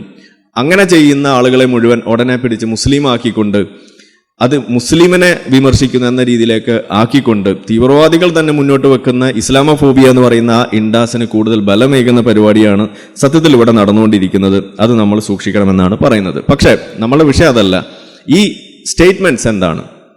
നിങ്ങൾ ആദ്യം കൈപൊക്കിയ സ്റ്റേറ്റ്മെന്റ് തന്നെയാണ് ഇവിടെ നമ്മൾ പറയുന്നത്. അതായത് അത് സംഭവിച്ചപ്പോൾ നിങ്ങളുടെ മനസ്സിലേക്ക് വന്ന ആ റൂൾ ഓഫ് തമ്പ്, ഇത് അവരാകാനാണ് സാധ്യത എന്ന നിങ്ങളുടെ മനസ്സിലേക്ക് ഒരു ഓട്ടോമാറ്റിക് ആയിട്ടൊരു ചിന്ത വന്നിട്ടുണ്ടെങ്കിൽ അതിൻ്റെ പേരാണ് ഈ പറയുന്ന ഹ്യൂറിസ്റ്റിക്സ് എന്ന് നമ്മൾ പറയാം, അല്ലെങ്കിൽ ഹ്യൂറിസ്റ്റിക്സ് ടെക്നിക് എന്ന് നമ്മൾ പറയുന്നത്. അതിലേക്ക് എത്തിയ ആ പ്രോസസ്സിൻ്റെ പേര്. അപ്പോൾ എന്താണ് ഈ ഹ്യൂറിസ്റ്റിക്സ് എന്ന് ചോദിച്ചു കഴിഞ്ഞാൽ, സിമ്പിളായിട്ട് പറഞ്ഞു കഴിഞ്ഞാൽ അതിൻ്റെ ഒരു പച്ചമലയാളത്തിൽ പറഞ്ഞ റൂൾ ഓഫ് തമ്പ് എന്ന് നിങ്ങൾ കേട്ടിട്ടുണ്ടാവും. അതായത് വലിയ കൂടുതൽ പഠനങ്ങളോ കൂടുതൽ അതിനകത്തേക്ക് ആഴ്ന്നിറങ്ങിയിട്ട് എന്താണെന്ന് ചൂടുന്ന് അന്വേഷിക്കുന്ന പരിപാടിയൊന്നുമില്ല. അത് ഒറ്റ നോട്ടത്തിൽ കാര്യം തീരുമാനമാക്കുക. പട്ടി കുറച്ചാൽ എന്ത് ചെയ്യണം എന്ന് ചോദിച്ചു കഴിഞ്ഞാൽ എന്താ, നമ്മൾ എസ്സേ ഒന്നും എഴുതാൻ നിൽക്കില്ലല്ലോ. പട്ടി കുറച്ചാൽ ഓടണം അല്ലെങ്കിൽ എങ്ങോട്ട് മാറി നിൽക്കണം എന്ന് പറയുന്ന പോലെ ഓരോ കാര്യം കാണുമ്പോൾ അല്ലെങ്കിൽ ഓരോ സിഗ്നൽ നമുക്ക് കിട്ടുമ്പോൾ അതിൻ്റെ അടുത്ത സ്റ്റെപ്പ് എന്തായിരിക്കണം എന്നുള്ളത് സംബന്ധിച്ചിട്ട് ചില തീരുമാനങ്ങൾ നമ്മൾ എടുക്കുന്നുണ്ടെങ്കിൽ, ചില ഡിസിഷൻസ് നമ്മൾ എടുക്കുന്നുണ്ടെങ്കിൽ അതിനെയാണ് നമ്മൾ റൂൾ ഓഫ് തമ്പ് എന്ന് നമ്മൾ പറഞ്ഞു വെക്കുന്നത് എന്നുണ്ടെങ്കിൽ അതിനെയാണ് ഈ പറയുന്ന ഹ്യൂറിസ്റ്റിക്സ് എന്ന് നമ്മൾ വിളിക്കുന്നത്. ഇത് 1950 മുതൽ നമ്മുടെ നാട്ടിൽ ഈ സൈക്കോളജിയുടെ ഭാഗമായിട്ട് ഈ ഡിസിഷൻ മേക്കിംഗ് എന്ന് പറയുന്ന ഒരു പ്രോസസ്സിന്റെ ഭാഗമായിട്ട് ഉരുത്തിരിഞ്ഞ് വന്നിട്ടുള്ള ഒരു ടെർമിനോളജിയാണ്. അതിൽ പ്രധാനമായിട്ട് ഈ ഹെർബർട്ട് സൈമൺ എന്ന് പറയുന്ന ആള്, ഇദ്ദേഹമാണ് ഇതിൻ്റെ ഒരു പ്രധാനി. കൂടുതൽ അതിലേക്കൊന്നും പോകുന്നില്ല. നമ്മൾ ഇന്ന് സംസാരിക്കുന്ന ആർട്ടിഫിഷ്യൽ ഇൻ്റലിജൻസ് എന്ന് പറയുന്ന ഒരു വിഷയം, അതിൻ്റെയൊക്കെ ഒരു പ്രാകൃത രൂപം അല്ലെങ്കിൽ അതിൻ്റെ ഒരു തുടക്കം ഉണ്ടായത് പോലും ഇത്തരത്തിലുള്ള കാഴ്ചപ്പാടുകളിൽ നിന്നും സയൻറ്റിഫിക്കായ സ്റ്റഡീസിൽ നിന്നുമാണ് എന്നൊന്ന് പറയാണ്. അപ്പോൾ ഇവിടെ അതിനൊക്കെ ശേഷം 70-കൾ 80-കളൊക്കെ ആകുമ്പോഴേക്കും ഈ കോഗ്നിറ്റീവ് ബയസ് എന്ന് പറയുന്ന ഒരു വിഷയത്തിലേക്ക് കാര്യങ്ങൾ കിടക്കുന്നു. അതായത് നമ്മൾ ഈ തോട്ട് പ്രോസസ്സ് നടത്തുന്ന സമയത്ത് അതിനകത്ത് ചില എററുകൾ വരാം, ചില തെറ്റുകൾ വരാം. അതായത് അത് എപ്പോഴും മീശമാധവനാകണമെന്നില്ല, നമ്മൾ തെറ്റായിട്ട് മീശമാധവനാണ് എന്ന് പറഞ്ഞതാകാനും സാധ്യതയുണ്ട് എന്ന് വരുന്നു. അതുപോലെയുള്ള കാര്യങ്ങളെയാണ് നമ്മളിവിടെ എടുത്ത് പരിശോധിക്കുന്നത്. അപ്പോൾ അതിൽ പ്രധാനമായിട്ട് ഈ കോഗ്നിറ്റീവ് ബയസ് എന്ന് പറയുമ്പോൾ എന്താണെന്ന് ചോദിച്ചു കഴിഞ്ഞാൽ അതൊരു സിസ്റ്റമാറ്റിക് തോട്ട് പ്രോസസ്സിൽ അതിൽ വരുന്നൊരു ബയസ്. അതിൽ നമ്മളെ മനുഷ്യനുണ്ടാവുന്ന ഒരു ടെൻഡൻസിയുടെ ഭാഗമായിട്ട് പെട്ടെന്ന് കൺക്ലൂഷനിലേക്ക് എത്താൻ വേണ്ടിയിട്ട്, പെട്ടെന്ന് ഉത്തരങ്ങളിലേക്ക് എത്താൻ വേണ്ടിയിട്ട് നടക്കുമ്പോൾ നമ്മൾ കൂടുതലൊന്നും ആലോചിക്കാതെ അവൈലബിൾ ആയിട്ടുള്ള ചില സംഗതികളെ മാത്രം കൂട്ടുപിടിച്ചുകൊണ്ട് ഹാഫ് കുക്ക്ഡ് ആയിട്ട് ചില കാര്യങ്ങൾ അവിടെ ചെയ്തു വെക്കുന്നു. അതിനെയാണ് നമ്മൾ ഈ കോഗ്നിറ്റീവ് ബയാസ് എന്ന് നമ്മൾ പറയുക. പച്ച മലയാളത്തിൽ എളുപ്പം മനസ്സിലാക്കാൻ വേണ്ടിയിട്ട് അത് പറഞ്ഞു വെക്കുകയാണ്. ഇനി ഞാൻ പറഞ്ഞു, ഇപ്പോൾ റൂൾ ഓഫ് തമ്പ് എന്ന് പറഞ്ഞു കഴിഞ്ഞാൽ ഒന്നുകൂടി എളുപ്പം മനസ്സിലാകാൻ അതിനെ നമുക്ക് ഒരു ജനറൽ ഗൈഡ് ലൈൻ എന്ന് പറയുന്നതാണ് കുറച്ചുകൂടി നല്ലത്. പൊതുവായിട്ടുള്ള ചില നിയമങ്ങൾ എന്നുള്ള രീതിയിൽ നമുക്കത് വരാം. പക്ഷെ ആ നിയമങ്ങൾ എന്ന് പറയുമ്പോൾ അത് ചില ഷോർട്ട് കട്ട്സ് ആണ്. ഷോർട്ട് കട്ട്സ് എന്ന് പറഞ്ഞാൽ നിങ്ങൾക്ക് അറിയാലോ അല്ലേ, കുറുക്കു വഴികൾ. അപ്പം നമുക്ക് 2 വഴിയാണുള്ളത്. ഒന്ന്, ഇതുപോലെയുള്ള ഷോർട്ട് കട്ട്സ് വഴി നമുക്ക് ഉത്തരത്തിലേക്ക് എത്താം. രണ്ടാമത്തെ വഴി എന്ന് പറയുന്നത് കോംപ്ലക്സ് ആയിട്ടുള്ള തോട്ട് പ്രോസസ്സിലൂടെ ഉത്തരങ്ങളിലേക്ക് എത്താം. പക്ഷെ എന്താ പ്രശ്നം എന്ന് പറഞ്ഞു കഴിഞ്ഞാൽ കോംപ്ലക്സ് ആയിട്ടുള്ള വഴി കൂടെ നമ്മൾ പോകുമ്പോൾ അതിന് സമയം കൂടുതലെടുക്കും, അതിന് കൂടുതൽ എഫേർട്ട് വേണം, കൂടുതൽ ആൾബലം ചിലപ്പോൾ വേണ്ടി വരും, കൂടുതൽ സമയം നമ്മൾ അതിനകത്ത് ചെലവഴിക്കേണ്ടതായിട്ട് വരും. അപ്പോൾ അത് കുറച്ച് ചിലവുള്ള പരിപാടിയാണ് എന്നതാണ് ഈ കോംപ്ലക്സ് ആയിട്ടുള്ള വഴി കൂടെ ഉത്തരങ്ങൾ കണ്ടെത്താൻ വേണ്ടി നടത്തുമ്പോൾ ഉള്ള പ്രശ്നം. പക്ഷെ ഇതിൽ ഈ ഷോർട്ട് കട്ട്സ് ഉപയോഗിക്കുമ്പോൾ അതൊന്നും വേണ്ട. ടപ്പേന്ന് നമുക്ക് മീശമാധവനാണെന്ന് പറഞ്ഞ് കാര്യം അവസാനിപ്പിച്ച് അടുത്ത പരിപാടിയിലേക്ക് കിടക്കാം. അപ്പോൾ പ്രശ്നം എവിടെയാണെന്ന് ചോദിച്ചു കഴിഞ്ഞാൽ ഇതുകൊണ്ടുണ്ടാകുന്ന ബുദ്ധിമുട്ട് എന്തെന്നുള്ളതാണ് നമ്മുടെ പ്രശ്നം. അതായത് 2 ഔട്ട്കമാണ് ഇതിൽ നമ്മൾ പ്രതീക്ഷിക്കുന്നത്. ഒന്നുകിൽ അത് ശരിയാകാം, അതല്ലെങ്കിൽ അത് തെറ്റാകാം. ശരിയായാൽ അത് നമുക്ക് ബെനിഫിറ്റ് ആണ്, തെറ്റായാൽ അത് നമുക്ക് പ്രോബ്ലമാണ്. ഇതാണ് അവിടുത്തെ പ്രശ്നം. അപ്പം ഇതിൻ്റെ കുറച്ച് കൂടുതൽ ശാസ്ത്രീയ വശമായത് കാരണം നിങ്ങൾ ബോറടിപ്പിക്കുന്നില്ല. 2 രീതിയിൽ നമുക്ക് പൊതുവായിട്ട് പറഞ്ഞു വെക്കാം എങ്ങനെയാണ് നമ്മൾ ഇത്തരം കാഴ്ചയിലേക്ക് വരുന്നത് എന്നുള്ളത്. അതായത് മീശമാധവനാണ് ഈ കളവ് നടത്തിയത് എന്നുള്ള ഒരു കൺക്ലൂഷനിലേക്ക് നിങ്ങൾ എത്തിയത് എങ്ങനെയാണ്? ആ നാട്ടിൽ സ്ഥിരമായിട്ട് നടക്കുന്ന സംഗതി ആയതുകൊണ്ട് നിങ്ങൾ പഠിച്ചു വെച്ചിരിക്കുകയാണ്. ഓക്കെ, ഇവിടെ കളവ് നടന്നാൽ അത് സാധ്യത കൂടുതൽ അത് മീശമാധവനാണ് എന്ന് നിങ്ങളുടെ മനസ്സിലൊരു ഒരു പഠനം അവിടെ നടത്തി കഴിഞ്ഞു. നിങ്ങളുടെ മനസ്സിലത് വന്നു കഴിഞ്ഞു. രണ്ടാമത്തത്, ഇപ്പോൾ ഏതെങ്കിലും വിധേന ഒരു കടുവയുടെ അലർച്ച കേട്ടു, അല്ലെങ്കിൽ ഇതുപോലെ ആനയുടെ ചിഹ്നം വിളി നിങ്ങൾ കേട്ടു, അപ്പോൾ ഓടണം എന്നുള്ളത് അത് നമ്മളുടെ ഇൻബോണായിട്ട് അവിടെ കിടക്കുന്ന സാധനമാണ്. കാരണം നമ്മൾ ഈ കാട്ടുവാസികളായിട്ട് ജനിച്ച് വളർന്ന് നാട്ടിലേക്ക് എത്തിയപ്പോൾ നമ്മളിപ്പോഴും അത് വിട്ടിട്ടില്ല, അല്ലെങ്കിൽ അന്നേ നമുക്കുള്ള സംഗതിയാണ്. ഇതുപോലെയുള്ള അപശബ്ദങ്ങൾ കേൾക്കുമ്പോൾ നമ്മുടെ ബോഡിയിൽ ഈ ഫൈറ്റ് ഓർ ഫ്ലൈറ്റ് റെസ്പോൺസ് എന്നൊക്കെ പറയുന്ന സംഗതികളുണ്ട്. എന്തെങ്കിലും ഒരു ശബ്ദം കേൾക്കുക, എന്തെങ്കിലും പെട്ടെന്നുള്ള എന്തെങ്കിലും കാര്യങ്ങൾ കാണുക, അത് ചെയ്യുമ്പോൾ പെട്ടെന്ന് ഓടി രക്ഷപ്പെടാൻ വേണ്ടിയിട്ടുള്ളൊരു ഇൻസ്റ്റിങ്ക്റ്റ് നമുക്കുണ്ട്. രക്ഷപ്പെടാൻ തന്നെയാണ് അത് നമുക്ക് വെച്ചിരിക്കുന്നത്. എന്തിനാണ് രക്ഷപ്പെടുന്നത്? ജീവൻ നിലനിർത്താനാണ്, സർവൈവലിന് വേണ്ടിയിട്ടാണ്. അപ്പോൾ അതിനു വേണ്ടിയിട്ട് അവിടെ പിന്നെ നമ്മൾ കൂടുതൽ ആലോചിച്ച് ആരാണ്, എന്താണ്, ആരാ പറഞ്ഞത്, എവിടെ തെളിവ് നയിക്കുന്നിടത്തേക്ക് പോകാമെന്നൊക്കെ പറഞ്ഞ് മസിൽ പിടിച്ച് നിന്നാൽ നിങ്ങളെയും കൊണ്ട് പോകും, ആന പോകും, അല്ലെങ്കിൽ പുലി പോകും. ഇതാണ് അതിൻ്റെ പ്രശ്നം. അപ്പോൾ അതിൽ നിന്ന് രക്ഷപ്പെടാൻ വേണ്ടിയിട്ട് നിങ്ങൾ എവല്യൂഷണറിയിലി നിങ്ങൾക്ക് അവിടെ ചില കഴിവുകളുണ്ട്, ഓടി രക്ഷപ്പെടാനുള്ള കഴിവ്. അത് നിങ്ങൾ അവിടെ തീരുമാനമെടുക്കുന്നത് കൂടുതൽ ആലോചിച്ചിട്ടൊന്നുമല്ല. അപ്പോൾ ഈ സംഗതി പഠിച്ചിട്ട് നിങ്ങൾ എടുത്തതായാലും ശരി, എവല്യൂഷണറി വഴിയായിട്ട് നിങ്ങൾക്ക് കിട്ടിയതായാലും ശരി, രണ്ടും നിങ്ങളെ ഹെൽപ്പ് ചെയ്യുന്നത്, സഹായിക്കുന്നതിന് വേണ്ടിയിട്ട് അതിൻ്റെ ഔട്ട്പുട്ട് എന്ന് പറയുന്നത് ഡിസിഷൻ മേക്കിംഗ് ആണെന്നുള്ളതാണ് അവിടെ പറഞ്ഞു വെക്കുന്നത്. ഇനി ഈ ഡിസിഷൻ മേക്കിങ്ങിൽ ഏതൊക്കെ രീതിയിൽ ചെയ്യുമ്പോഴാണ് ഈ ഹ്യൂറിസ്റ്റിക്സ് നമുക്ക് വേണ്ടി വരിക? പ്രധാനമായിട്ട് 2 വഴി. ഒന്ന്, കോംപ്ലക്സ് ആയിട്ടുള്ള പ്രശ്നങ്ങൾ. കളമശ്ശേരിയിൽ ബോംബ് പൊട്ടുന്നു, അപ്പോൾ ആരാണ് എന്നൊക്കെ അന്വേഷിക്കുക എന്ന് പറയുന്നത് എളുപ്പമല്ല. അങ്ങനെ എളുപ്പമായിരുന്നുണ്ടെങ്കിൽ നമുക്കിവിടെ NIA ഒന്നും ആവശ്യമില്ലല്ലോ, പെട്ടെന്ന് തന്നെ കണ്ടെത്താമെന്ന കാര്യങ്ങളാണ്. പക്ഷെ അതല്ല, കോംപ്ലക്സ് ആയിട്ടുള്ള ചില പ്രശ്നങ്ങൾ വരും. അപ്പം നമുക്ക് കൂടുതൽ പ്രശ്നങ്ങൾ അവിടെ, കൂടുതൽ കാര്യങ്ങൾ അവിടെ എംപ്ലോയ് ചെയ്യേണ്ടി വരും. രണ്ടാമത്തത്, ഇൻകംപ്ലീറ്റ് ആയിട്ടുള്ള ഇൻഫർമേഷൻ ആയിരിക്കും. ഇപ്പോൾ ബാംഗ്ലൂർ നടന്ന രാമേശ്വരം കഫേ ബ്ലാസ്റ്റിൽ അവിടെ ഈ പ്രതിയിലേക്ക് എത്തിയത് എങ്ങനെയാണെന്ന് അറിയോ? അവിടെ എത്തിയത് നിങ്ങൾ കണ്ടു കാണും, ഒരു തൊപ്പി വെച്ചിട്ടാണ് അയാൾ നടന്നത്. അല്ലേ? ചിത്രങ്ങളും CCTV ഒക്കെ കണ്ടു കാണും. ഇയാൾ ഈ കടയിൽ കയറി ഇഡ്ഡലിയും ദോശയൊക്കെ ഓർഡർ ചെയ്ത് അവിടുന്ന് അത് കഴിച്ചിട്ട് സാധനം അവിടെ വെച്ച് പൊട്ടിച്ച് എന്നിട്ട് തിരിച്ചു പോകുന്ന വഴിക്ക് തൊപ്പിയും വെച്ച് ഇങ്ങനെ കുനിഞ്ഞ് നടന്നു പോയിട്ട് 3-4 കിലോമീറ്റർ മാറി അപ്പുറത്തൊരു പള്ളിയിൽ കയറി നിസ്കരിക്കാൻ വേണ്ടിയിട്ട്. ആ നിസ്കരിക്കാൻ വേണ്ടി കയറിയ പള്ളിയുടെ തൊട്ടടുത്ത് ഈ തൊപ്പി അവിടെ ഊരിയിട്ടു. ആ ഊരിയിട്ട സമയത്ത് ഇത് കണ്ടുപിടിക്കുകയാണ് നമ്മളുടെ അന്വേഷണ ഉദ്യോഗസ്ഥർ. ആ തൊപ്പിയിൽ നിന്നും ഇയാളുടെ മുടി കണ്ടെത്തുന്നു. ആ മുടിയിൽ നിന്നും ഇയാളുടെ DNA കണ്ടെത്തുന്നു. DNA കണ്ടെത്തിയിട്ട് ഈ ശിവമോഗ അതുപോലെ ബെല്ലാരി മൊഡ്യൂളിൽ നിന്നും ഇതൊക്കെ ആരൊക്കെയാണ് എന്ന് അവിടുന്ന് കണ്ടെത്തുന്നു. അവരുടെ ഐഡന്റിറ്റി അവിടെ സ്ഥാപിച്ചെടുക്കുന്നു. അങ്ങനെയാണ് ഇപ്പോൾ നമ്മളുടെ പ്രതികളിലേക്ക് എത്തുന്നത്. അപ്പോൾ എന്താണ് അവിടെ ആ കൂടി ഉണ്ടായിരുന്ന ഇൻഫർമേഷൻ? ഒരു തൊപ്പി മാത്രമാണ്. പിന്നെ കുറെ CCTV വിഷ്വൽസും കൂടിയാണ്. അപ്പോൾ അയാൾ എങ്ങോട്ടാണ് പോയത്, എങ്ങോട്ട് വരുന്നു, ഇതെല്ലാം അവിടെ കാണുന്നു. ഇത് വെച്ചുകൊണ്ട് അന്വേഷണം നടത്തി ഒരു ഇൻവെസ്റ്റിഗേഷൻ നടത്തുന്നതിൻ്റെ എല്ലാ ശാസ്ത്രീയമായ രീതികളും അവിടെ അവലംബിച്ചുകൊണ്ട് അവര് ഇൻകംപ്ലീറ്റ് ആയിട്ടുള്ള ഇൻഫർമേഷനിൽ നിന്നും കംപ്ലീറ്റ് ആയിട്ടുള്ള ഇൻഫർമേഷനിലേക്ക് പോകുന്നു. ഇപ്പൊ ആള് മുങ്ങിയിരിക്കുകയാണ്, ഇനി പിടിക്കാൻ കൂടിയേ ചെയ്യേണ്ടതുള്ളൂ. ആൾ ഐഡന്റിഫൈ ചെയ്ത് കഴിഞ്ഞു എന്നുള്ളതാണ് ഇവിടുത്തെ ആ ഒരു വസ്തുത. അപ്പോൾ ഇതിൽ ഈ കോംപ്ലക്സ് സിറ്റുവേഷൻ ആയാലും അതുപോലെ തന്നെ ഇൻകംപ്ലീറ്റ് ഇൻഫർമേഷൻ ആയാലും നമുക്ക് രണ്ട് രീതിയിൽ ഹ്യൂറിസ്റ്റിക്സ് അപ്ലൈ ചെയ്യാം. നമുക്ക് വേണമെങ്കിൽ പെട്ടെന്ന് തന്നെ പറയാം, ഒരു 10 എന്ന് എഴുതിയ തൊപ്പി വെച്ച ഏതെങ്കിലും ഒരു മഹാനെ പിടിച്ചിട്ട് വേണമെങ്കിൽ നമുക്ക് തീരുമാനമാക്കാം ഇവനാണ് പൊട്ടിച്ചതെന്ന് പറയാം. അത് പറ്റുമോ? ഇല്ലല്ലോ. 10 എന്ന നമ്പർ ഉള്ള തൊപ്പി വെച്ച എത്ര ആൾക്കാർ ഇവിടെ നടക്കുന്നുണ്ട്? എല്ലാവരെയും പിടിച്ച് നമുക്ക് ചോദ്യം ചെയ്യാൻ കഴിയും? ഇല്ല. അപ്പോൾ ഇതുപോലെയുള്ള ചില കാര്യങ്ങൾ വെച്ചിട്ട് നമ്മൾ ഒരു എവല്യൂഷണറി ഒരു രീതിയിലോ അല്ലെങ്കിൽ നമ്മളുടെ ഒരു വളരെ സിമ്പിൾ ആയിട്ടുള്ള ഒരു സെറ്റിങ്ങിൽ നമ്മൾ നോക്കുകയാണെന്നുണ്ടെങ്കിൽ, ഇപ്പോൾ കുറച്ച് കാൽപാദങ്ങൾ കാണുന്നു നദിക്കരയിൽ. അപ്പം നമ്മൾ ചിന്തിക്കുകയാണ്, ഓക്കെ ഇത് ഏതെങ്കിലും പൂച്ചയായിരിക്കും എന്ന് നമ്മൾ ധരിച്ചിട്ട് നമ്മൾ അവിടെ കഴിഞ്ഞുകൂടുകയാണ്. വെള്ളവും കുടിച്ച് കാറ്റൊക്കെ കൊണ്ട് അവിടെ ആ കല്ലുമല തലയും വെച്ച് ഒന്ന് മയങ്ങാൻ വേണ്ടി കടന്നാൽ എന്തായിരിക്കും അവസ്ഥ നിങ്ങൾ ആലോചിച്ച് നോക്കുക. അപ്പോൾ ഒന്നുകിൽ അത് നമ്മളുടെ ജഡ്ജ്മെന്റ് പ്രകാരം അതൊരു പൂച്ച തന്നെ ആയിരിക്കാം, ഒരു പ്രശ്നമല്ല. പക്ഷെ ഇനി അഥവാ അതെങ്ങാനും ഒരു ഡൈനോസർ ആയിരുന്നെങ്കിൽ എന്ത് ചെയ്യും?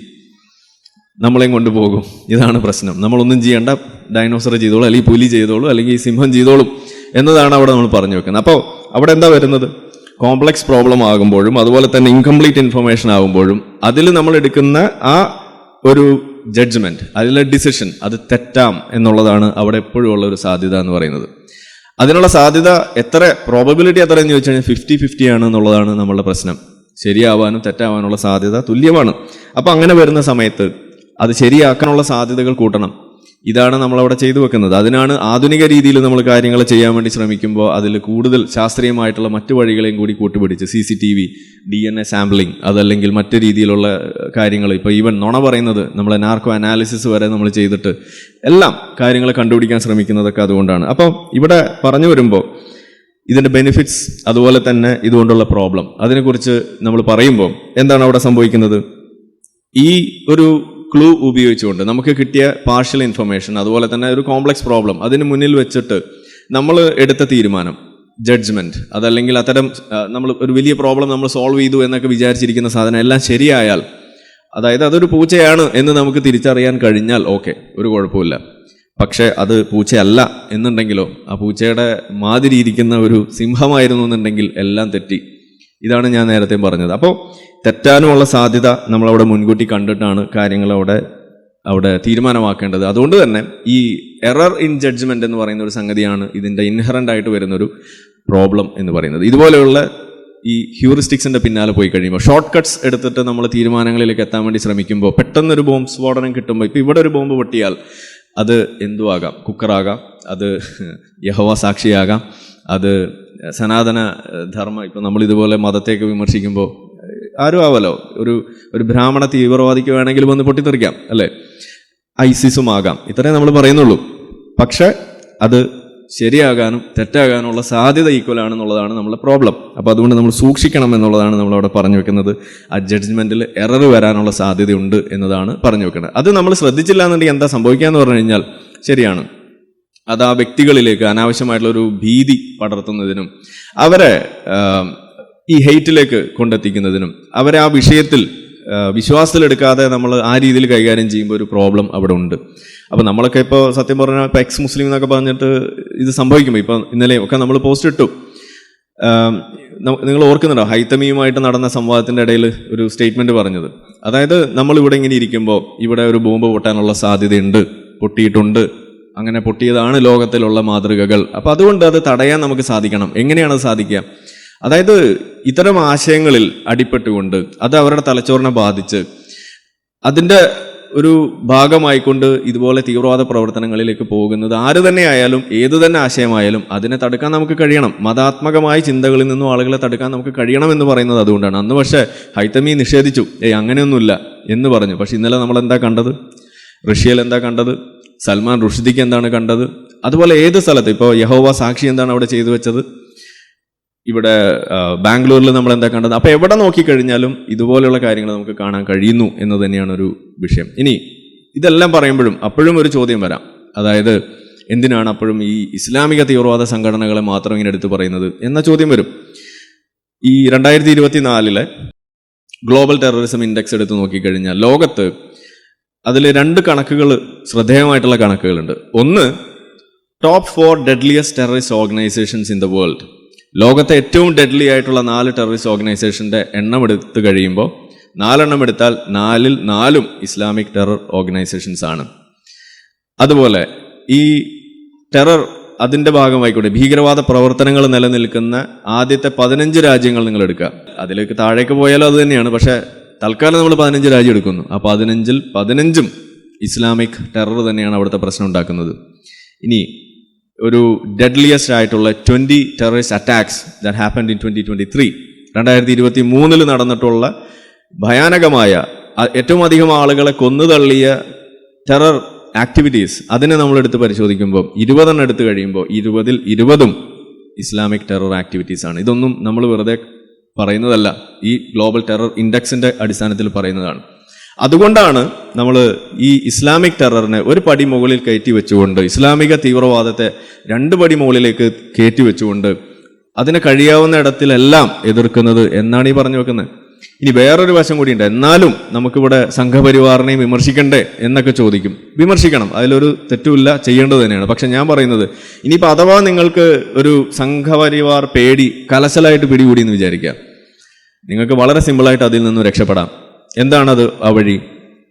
ആ വഴി എന്ന് പറഞ്ഞു കഴിഞ്ഞാൽ ഇപ്പോൾ നമ്മളുടെ പാകിസ്ഥാനിൽ നിന്ന്, അഫ്ഗാനിസ്ഥാനിൽ നിന്ന്, അതുപോലെ ബംഗ്ലാദേശിൽ നിന്ന്, അതുപോലെ സിറിയയിൽ നിന്ന്, ഇറാഖിൽ നിന്ന്, ഇറാനിൽ നിന്ന്, ഇവിടെ നിന്നൊക്കെയുള്ള ഇഷ്ടംപോലെ രാജ്യങ്ങളിൽ നിന്നും അവിടെയുള്ള ആഭ്യന്തര കലാപത്തിന്റെ പേരിൽ, മതം സൃഷ്ടിച്ച ആഭ്യന്തര കലാപം, ഇതുപോലെയുള്ള തീവ്രവാദ കൂട്ടങ്ങളും ഐസിസും അതുപോലെയുള്ള എല്ലാവരും ചെയ്തു കൂട്ടുന്ന ഈ അക്രമത്തിന്റെ പേരിൽ അവിടെ ജീവിക്കാൻ പറ്റാതെ വരുമ്പോൾ എന്താണ് അവിടെയുള്ള ആളുകൾ ചെയ്യുന്നത്? അവർ അഭയാർത്ഥികളായിട്ട് പോകുന്നു വേറെ രാജ്യങ്ങളിലേക്ക്, അല്ലേ?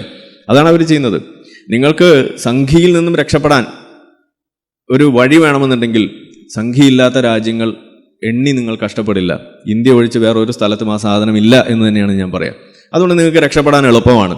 എന്നാൽ നിങ്ങൾ ഇനിയിപ്പോൾ ഇസ്ലാമിക് ടെററിൽ നിന്നും രക്ഷപ്പെടാനാണ് നിങ്ങൾ ഉദ്ദേശിക്കുന്നതെന്നുണ്ടെങ്കിൽ നിങ്ങൾ ചന്ദ്രനിൽ പോയിട്ടും കാര്യമില്ല. നിങ്ങൾ ചൊവ്വയിൽ ചെന്നാൽ അവിടെയും അല്ലാഹു അക്ബർ കേൾക്കുമ്പോൾ നിങ്ങൾ ഓടേണ്ടി വരുമെന്ന് തന്നെയാണ് എനിക്ക് പറയാനുള്ളത്. ഇത് അതിശയോക്തിയായിട്ടോ അതല്ലെങ്കിൽ ഒരു ചെറിയ പ്രശ്നമായിട്ടോ നിങ്ങൾക്ക് തോന്നുന്നു, അല്ലെങ്കിൽ മറ്റേതെങ്കിലും ഒരു കൂട്ടത്തെ അല്ലെങ്കിൽ ഈ സംഘപരിവാറിനെ വെളുപ്പിക്കാൻ വേണ്ടിയിട്ടാണ് ഈ പറയുന്നതെന്നുണ്ടെങ്കിൽ ഒരു കാര്യം എനിക്ക് പറയാനുള്ളൂ, വിയോജിപ്പുള്ളവർക്ക് വിയോജിക്കാം. പക്ഷേ ഈ ബാലൻസ് ചെയ്തുകൊണ്ട് ഇതിനെ കമ്പയർ ചെയ്യുന്നത് പോലും ശരിയല്ല എന്ന് തന്നെയാണ് ഞാൻ പറയുന്നത്. രണ്ടും രണ്ടായിട്ട് കണ്ട് രണ്ടിനെയും എതിർക്കണം എന്ന് തന്നെയാണ് ഞാൻ എപ്പോഴും പറയാറുള്ളൂ. അതിവിടെയും ആവർത്തിക്കുന്നു.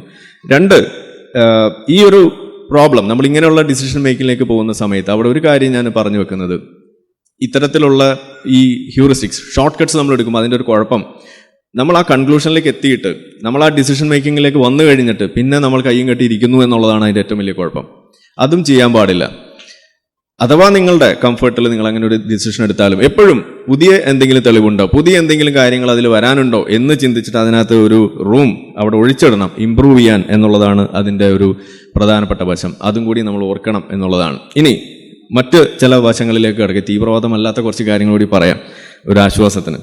അത് ഈ ഹ്യൂറിസ്റ്റിക്സിൻ്റെ പൊതുവായിട്ടുള്ള യൂസസ് എന്തെന്നൊക്കെ ഉള്ളത്. ഇത് ഞാൻ പറഞ്ഞു കേൾക്കുമ്പോൾ നിങ്ങൾ വിചാരിക്കും ഇത് ആകെ പ്രശ്നമാണെന്നൊന്നും വിചാരിക്കണ്ട. ചില സമയങ്ങളിൽ നമുക്കത് ഉപകാരപ്പെടും. പക്ഷെ അത് നമ്മൾ നോക്കിയും കണ്ടും ചെയ്യണം എന്നുള്ളതാണ് ഈ പറഞ്ഞു വെക്കുന്നത്. അപ്പോൾ എവിടെയൊക്കെയാണ് ഇത് ഉപകാരപ്പെടുക എന്നുള്ളതാണ്. വലിയ ക്രൂഷ്യലായിട്ടുള്ള വലിയ പ്രശ്നങ്ങളൊക്കെ വരുമ്പോൾ നിങ്ങൾ ഒന്ന് ഹോൾഡ് ഓൺ ചെയ്യുക. ചെറിയ പ്രശ്നങ്ങൾ, ഇപ്പോൾ വണ്ടി ഓടിച്ചു പോകുമ്പോൾ മഞ്ഞ ലൈറ്റ് കത്തുന്നു, അപ്പോൾ എന്ത് ചെയ്യണമെന്നുള്ളത് നിങ്ങൾക്ക് ആരെങ്കിലും ഇനി പറഞ്ഞു തരേണ്ട കാര്യമുണ്ടോ? ഇല്ലല്ലോ. മഞ്ഞ കത്തുമ്പോൾ നിങ്ങൾ എന്താ ചെയ്യാറ്? സ്പീഡ് കൂട്ടി അത് ക്രോസ് ചെയ്യാൻ നോക്കുന്ന എത്ര ആൾക്കാർ ഇവിടെ ഉണ്ട്? കൈവക്കാവോ? ഇനി ചോദിക്കില്ല, അവസാനമാണ്. മഞ്ഞ ലൈറ്റ് കാണുമ്പോൾ സ്പീഡ് കൂട്ടുന്ന എത്ര ആൾക്കാരുണ്ട്? അതെ. മഞ്ഞ ലൈറ്റ് കാണുമ്പോൾ സ്പീഡ് കുറയ്ക്കുന്ന എത്ര ആൾക്കാരുണ്ട്? ഇതിലേതാ ശരി? ഏതാ ശരി? കുറയ്ക്കണോ കൂട്ടണോ? കുറയ്ക്കണം. അപ്പോൾ എന്തുകൊണ്ടാണ് നിങ്ങളിത് കൂട്ടുന്നത്? നമ്മളുടെ മനസ്സിൽ നിന്നൊരു ഉൾവിളിയാണ്, ഇത് നമുക്ക് കടക്കാൻ കഴിയും, ഇത് അതല്ല അവിടെ വരേണ്ടത്. മഞ്ഞയുടെ ഒരു ഉദ്ദേശമുണ്ട്. മഞ്ഞ ലൈറ്റ് അവിടെ കത്തിക്കഴിഞ്ഞാൽ അത് റെഡ്, ഗ്രീൻ, പിന്നെ ഇത് കത്തുന്നു, പിന്നെ മഞ്ഞയും കത്തുന്നു. ഗ്രീൻ ആകുമ്പോൾ നമുക്കറിയാലോ പോകണം, റെഡ് ആകുമ്പോൾ നിൽക്കണം. മഞ്ഞയുടെ ഉദ്ദേശം സ്ലോ ഡൗൺ ചെയ്യണം എന്നുള്ളതാണ്. അതെന്ത് സംഭവിച്ചാലും അത് സ്ലോ ഡൗൺ ചെയ്തിരിക്കുക എന്നുള്ളതാണ്. അത് എന്തിനു വേണ്ടിയിട്ടാണ്? ബിക്കോസ് അതിൻ്റെ എൻഡ് എന്ന് പറയുന്നത് ടു പ്രിവെൻറ്റ് ആൻ ആക്സിഡൻറ്റ് എന്നുള്ളതാണ് അതിൻ്റെ ഉദ്ദേശം. നിങ്ങൾക്ക് നിങ്ങളുടെ കഴിവിലൊക്കെ വലിയ വിശ്വാസമൊക്കെ ഉണ്ടാവുമായിരിക്കാം, പക്ഷേ അതിനെ ട്രസ്റ്റ് ചെയ്ത് മാത്രം നിങ്ങൾക്ക് കാര്യങ്ങൾ തീരുമാനിക്കാൻ കഴിയില്ല. കാരണം വേറെ ചില ആളുകൾ കൂടി ഇതിനകത്ത് ഇൻവോൾവ് ആണ്, വേറെയും ബ്രെയിൻസ് ഇതിനകത്ത് ഇൻവോൾവ് ആണെന്നുള്ളത് എപ്പോഴും നമുക്ക് ഓർമ്മ വേണം. നമ്മളുടെ ബ്രെയിൻ മാത്രമേ ഉള്ളൂ എന്നുണ്ടെങ്കിൽ പ്രശ്നമില്ല, വേറെയും ബ്രെയിൻസ് ചുറ്റുവട്ടത്തുണ്ട് എന്നതാണ്. ഇപ്പോൾ ഈ നോമ്പിൻ്റെ കാലത്ത് പറയേണ്ട ഒരു കാര്യമാണ്. ഇപ്പോൾ ഇവർ പറയും ഞങ്ങൾ നോമ്പ് നോറ്റു, 50 വർഷമായിട്ട് നോമ്പ് നോക്കുന്നു, ഇതുവരെ എനിക്കൊന്നും പറ്റിയിട്ടില്ല എന്നും പറഞ്ഞിട്ട് റോഡ് സൈഡിൽ നിന്നിട്ട് ഇതുപോലെ നോമ്പും നോറ്റ് വർത്താനം പറഞ്ഞ് നിൽക്കുന്ന ആള്, അയാളുടെ ആ കൂട്ടം ആളുകളുടെ ഇടയിലേക്കാണ് ഈ നോമ്പ് നോറ്റ ഒരാൾ കാറ് ഓടിച്ചിട്ട് അയാളുടെ കൺട്രോൾ പോയിട്ട് അയാൾ ഇടിച്ചു കയറ്റുന്നത്. കഴിഞ്ഞ ദിവസം ഒരു വാർത്ത നമ്മൾ കണ്ടു. അപ്പോൾ ഇവിടെ ആരുടെ ഭാഗത്താ തെറ്റ്? അപ്പോൾ പറയും യാത്രക്കാരന് നോമ്പ് വേണ്ടാന്ന്. അങ്ങനെയാണെന്നുണ്ടെങ്കിൽ ഇവിടെ ആർക്കാ നോമ്പ് നോക്കാൻ കഴിയും? ഇവിടെ യാത്ര ചെയ്യാതെ എത്തിയ എത്ര ആളുകൾ ഇവിടെ ഉണ്ട്? നമ്മൾ പണ്ട് കാലത്ത് ഒട്ടകത്തിൽ യാത്ര ചെയ്യുമ്പോൾ പ്രശ്നമില്ല, കാരണം ഒട്ടകം നോമ്പ് നോക്കുന്നില്ലല്ലോ. പക്ഷെ നമ്മൾ വണ്ടി, ഇപ്പം നമ്മൾ ഓടിക്കുന്ന വണ്ടി എന്ന് പറഞ്ഞു കഴിഞ്ഞാൽ വണ്ടിയെ നമ്മളാണ് ഓടിക്കുന്നത്, ഒട്ടകം പോലെയല്ല ഇപ്പോഴത്തെ വണ്ടി. അപ്പോൾ അതുകൊണ്ട് 100% അറ്റൻഷൻ വേണ്ട ഒരു സാധനമാണ് ഇന്ന് നമ്മൾ വണ്ടി ഓടിക്കുക എന്ന് പറയുമ്പോൾ. ഇപ്പോൾ പാകിസ്ഥാനിലൊക്കെ എയറോപ്ലെയിൻ പറത്താൻ വേണ്ടി വരുന്ന സമയത്ത് പൈലറ്റ്സിനോട് പറഞ്ഞിരിക്കുകയാണ്, നിങ്ങൾ നോമ്പുകാരാണെങ്കിൽ വീട്ടിൽ പോയിരുന്നോ, ഇവിടേക്ക് നോമ്പ് നോറ്റിട്ട് വരണ്ട. എന്താ കാരണം? 2020 ആക്സിഡന്റ് ഉണ്ടായി. ആ 2 പൈലറ്റ്സും അവിടെ നോമ്പ് നോറ്റവരായിരുന്നു. അവർ ഓടിച്ചിരുന്ന ആ ഫ്ലൈറ്റ് ലാൻഡ് ചെയ്യുന്ന സമയത്ത് കറാച്ചി എയർപോർട്ടിൽ കൊണ്ടുപോയി ഇടിക്കുന്നു അതിൻ്റെ ലാൻഡിങ് ഗിയർ. അവസാനം വീണ്ടും പൊങ്ങുന്നു, പിന്നെ ലാൻഡ് ചെയ്യാൻ കഴിയുന്നില്ല, ക്രാഷ് ചെയ്ത് വീഴുന്നത് തൊട്ടടുത്തുള്ള റെസിഡൻഷ്യൽ ഏരിയയിലാണ്. ആ റെസിഡൻഷ്യൽ ഏരിയയിൽ നോമ്പ് നോറ്റ് ഉച്ചയ്ക്ക് മയങ്ങാൻ കടന്ന് 2 പേരും കൂടി കൊന്നു അവിടെ. അപ്പോൾ നോമ്പ് നോറ്റിട്ട് ഒന്നും സംഭവിച്ചിട്ടില്ല എന്ന് പറയുന്ന ആളുകളുടെ മുന്നിലേക്ക് ഒറ്റ ആക്സിഡന്റിൽ മരിച്ചത് 102 പേരാണ്. അപ്പം നമ്മൾ പറയുന്നത് ഇതുപോലെ ഓരോ വിഷയങ്ങളിലേക്കും നമ്മളുടെ ചിന്ത പോകണമെന്ന് പറയുന്നത് ഈ ഹ്യൂറിസ്റ്റിക്സ് അപ്ലൈ ചെയ്തുകൊണ്ട് നമ്മൾ കാര്യങ്ങൾ ചെയ്യാൻ വേണ്ടി ശ്രമിക്കുമ്പോൾ ചെറിയ കാര്യങ്ങൾ മുതൽ വലിയ കാര്യങ്ങൾ വരെ വരാം എന്നുള്ളത് തന്നെയാണ് അവിടെ സംഭവിക്കുന്നത്. അപ്പോൾ ഇതിൽ ഇപ്പോൾ നിലവിൽ ഈ ഒരു കോഗ്നിറ്റീവ് ബയസും അതുപോലുള്ള ഏരിയയും ഏറ്റവും കൂടുതൽ അപ്ലൈ ചെയ്യുന്ന ഒരു മേഖല എന്ന് പറയുന്നത് ബിഹേവിയറൽ ഫൈനാൻസ് എന്ന് പറയുന്ന ഒരു ഏരിയയാണ്. ഫൈനാൻസ്, നമ്മളുടെ സാമ്പത്തിക ഇടപാടുമായി ബന്ധപ്പെട്ടിട്ടുള്ള ആ മേഖലയിൽ ഇത് ഏറ്റവും കൂടുതൽ അവിടെ അപ്ലൈ ചെയ്യുന്ന ഒരു സംഗതി കൂടിയാണ്. അവിടെ നിങ്ങൾക്ക് കാണാവുന്ന ചില കാര്യങ്ങളുണ്ട്. ഇതിൻ്റെ ഡീറ്റെയിൽസിലേക്ക് ഞാൻ പോകുന്നില്ല.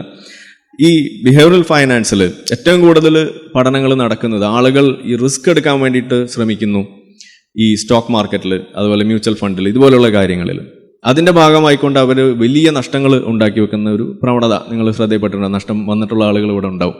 ഓക്കെ, അതിന് പോലും വഴിവെക്കുന്നത് ഇതുപോലെയുള്ള ഈ ഹ്യൂറിസ്റ്റിക്സിൽ അമിതമായിട്ട് നമ്മൾ ട്രസ്റ്റ് ചെയ്യുമ്പോൾ അതിലൂടെ ഉണ്ടാകുന്ന എറേഴ്സ് ഇൻ ജഡ്ജ്മെൻ്റ് ആണ് എന്നും കൂടിയാണ് അവിടെ വരുന്നത്. അപ്പോൾ കോഗ്നിറ്റീവ് ബയസ് അവിടെ ഉണ്ടാകാനുള്ള സാധ്യതയാണ് അവിടെ പറയുന്നത്. അതിൽ എടുത്തു പറയേണ്ട ഒരു 4 ബയസിനെയും കൂടി ഒന്ന് സൂചിപ്പിച്ചിട്ട് ഞാനിവിടെ നിർത്തുകയാണ്. 4 ബയസുകളാണ്. ഒന്ന് ആങ്കറിങ് ബയസ് എന്ന് പറയുന്ന ഒരു സംഗതിയുണ്ട്, 2 കൺഫർമേഷൻ ബയസ് എന്ന് പറയുന്ന ഒരെണ്ണം, പിന്നെ ഓവർ കോൺഫിഡൻസ് ബയസ് എന്ന് പറയുന്നത്, അതുപോലെ ലോസ് അവേർഷൻ ബയസ് എന്ന് പറയുന്ന ഒരു 4 സാധനങ്ങൾ ഒന്ന് ഓടിച്ചു നോക്കാം. ഇതിൽ ഏറ്റവും പ്രധാനം ആങ്കറിങ് ബയസ് എന്ന് പറയുന്ന സാധനങ്ങൾ വിറ്റഴിക്കാൻ വേണ്ടിയിട്ട് കമ്പനികൾ ഏറ്റവും കൂടുതൽ ഉപയോഗിക്കുന്ന ഒരു സാധനമാണിത്. എങ്ങനെയാണത്? നിങ്ങളുടെ കയ്യിൽ ഒരു 3 പ്രൊഡക്ട്സ് ഉണ്ട്. ഇപ്പോൾ അതിൽ ഏറ്റവും കൂടുതൽ നൊട്ടോറിയസ് ആയിട്ടുള്ള കമ്പനിയാണ് ആപ്പിൾ എന്നാണ് പറയുന്നത്. ആപ്പിളിൻ്റെ ഉദ്ദേശം എന്ന് പറയുന്നത് അതിനകത്ത് ആ മിഡ് റേഞ്ച് ഫോൺ വിറ്റഴിക്കുക, മാക്സിമം നമ്പർ വിറ്റഴിക്കുക എന്നുള്ളതാണ് അവരുടെ ഉദ്ദേശം.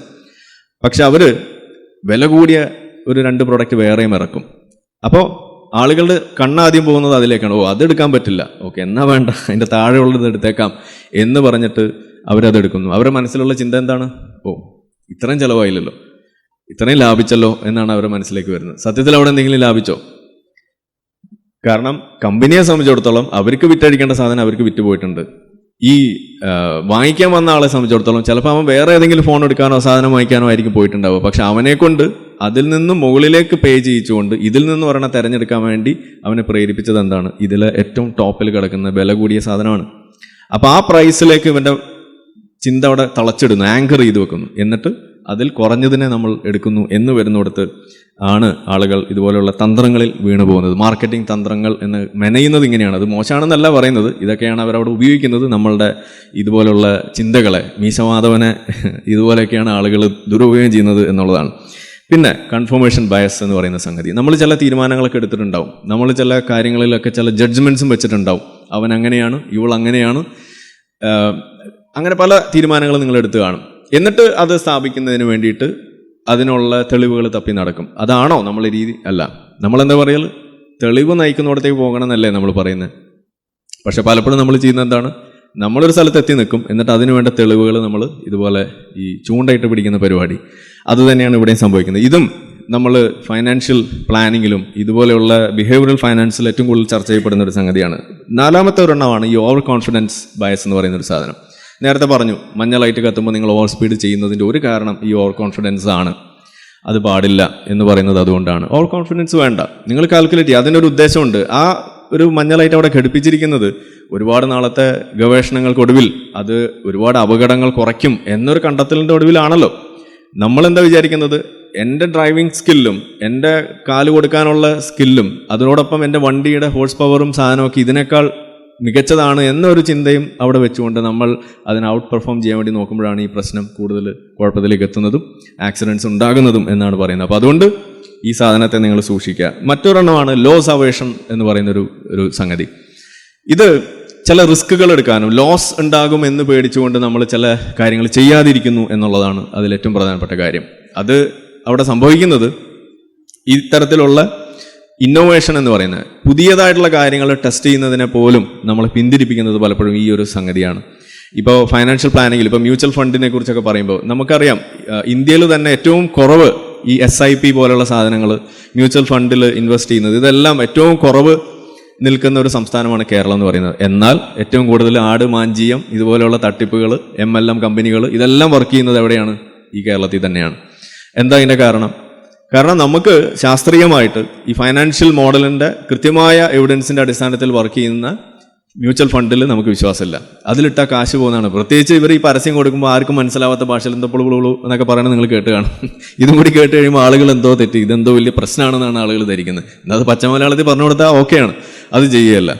അപ്പം ഇത് പറഞ്ഞ് മനസ്സിലാക്കിയിട്ട് റിസ്ക് എല്ലാത്തിലും ഉണ്ട്, പക്ഷേ റിസ്ക് അവിടെ റെഡ്യൂസ് ചെയ്യാനുള്ള വഴികളുണ്ട് എന്നും കൂടി ആളുകളിലേക്ക് എത്തിച്ചു കൊടുത്തു കഴിഞ്ഞാൽ റിസ്ക് ഒരു തരത്തിലും അവോയ്ഡ് ചെയ്യാൻ പറ്റില്ല എന്ന് വരുന്ന, അല്ലെങ്കിൽ അത്രയും കുഴപ്പം പിടിച്ച ഇതുപോലുള്ള ആടുമാഞ്ചിയത്തിലും മറ്റെന്താ കുബേർ കുഞ്ചി ഇതുപോലുള്ള സാധനത്തിലൊക്കെ കൊണ്ടുപോയി പൈസ ഇടുന്നതിനേക്കാളും ഏറ്റവും നല്ലത് നമ്മളെപ്പോഴും ശീലിക്കേണ്ട ഒരു സംഗതിയാണ്. നിങ്ങൾ സ്വയം അന്വേഷിക്കുക. SIP സിസ്റ്റമാറ്റിക് ഇൻവെസ്റ്റ്മെന്റ് പ്ലാൻ എന്നൊക്കെ പറയുന്ന സംഗതികളിലേക്കൊക്കെ ഇനിയെങ്കിലും ഒന്ന് ചിന്ത കൊണ്ടുപോയിട്ട് ഈ തരത്തിലുള്ള ഫൈനാൻഷ്യൽ പ്ലാനിങ്ങിലേക്കും കൂടി കൊണ്ടെത്തിക്കാൻ ഇത് നിങ്ങൾക്ക് സാധിക്കും. അതിനും ഈ പറയുന്ന മീശമാധവൻ നിങ്ങൾക്ക് ഒരു വഴി ഒരുക്കുമെന്ന് തന്നെയാണ് എനിക്ക് പറയാനുള്ളത്. അപ്പോൾ അതുകൊണ്ട് ഇതാണ് പറയാൻ ഉദ്ദേശിച്ച കാര്യങ്ങൾ.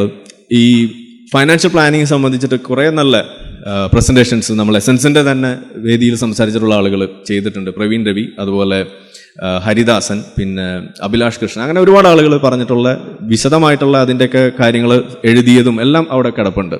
എസൻസ് ഗ്ലോബലിൻ്റെ ബ്ലോഗിൽ കിടപ്പുണ്ട്.